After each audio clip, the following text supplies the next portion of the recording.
Newborn stars are found within brilliant, colorful nebulae.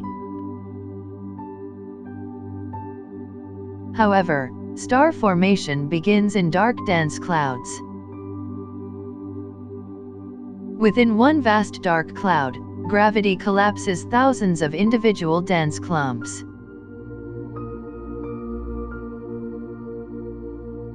The core of a massive dense clump will compress and heat until it forms a protostar.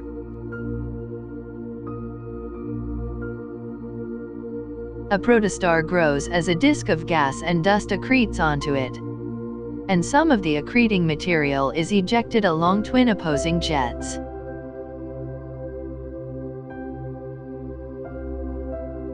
While the star finishes its formation, planets build up within the surrounding disk.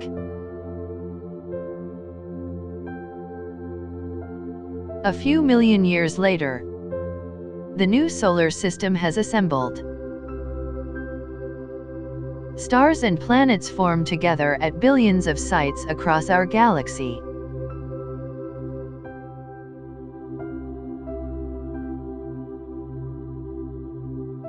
Solar systems take millions of years to form. They start out as globs of gas and dust that orbit a central star, which itself may also be forming. Gravity and other forces cause material within the disk to collide. If the collision is gentle enough, the material fuses, growing like rolling snowballs.